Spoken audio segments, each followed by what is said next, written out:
चढ़ गए। तू हंस के बोललू ये चैन।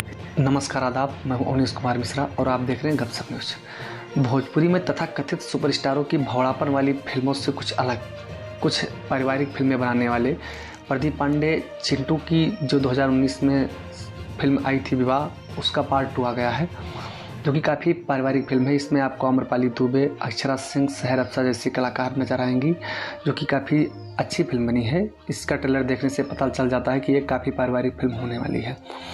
तो आपको बता दें कि इस फिल्म को सिनेमाघर में कब लगाया जाएगा। तो आपको बता दें कि इस फिल्म को दीपावली पर लगाया जा सकता है सिनेमाघरों में। अभी तक कोई ऑफिशियल सूचना तो नहीं मिल सकी है, लेकिन अगर खबरों की माने तो इस फिल्म को दीपावली पर लगाया जाएगा।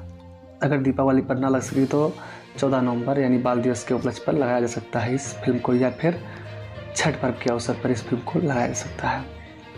तो आप कितने एक्साइटेड इस फिल्म के देखने के लिए ज़रूर बताइए कमेंट करके। धन्यवाद।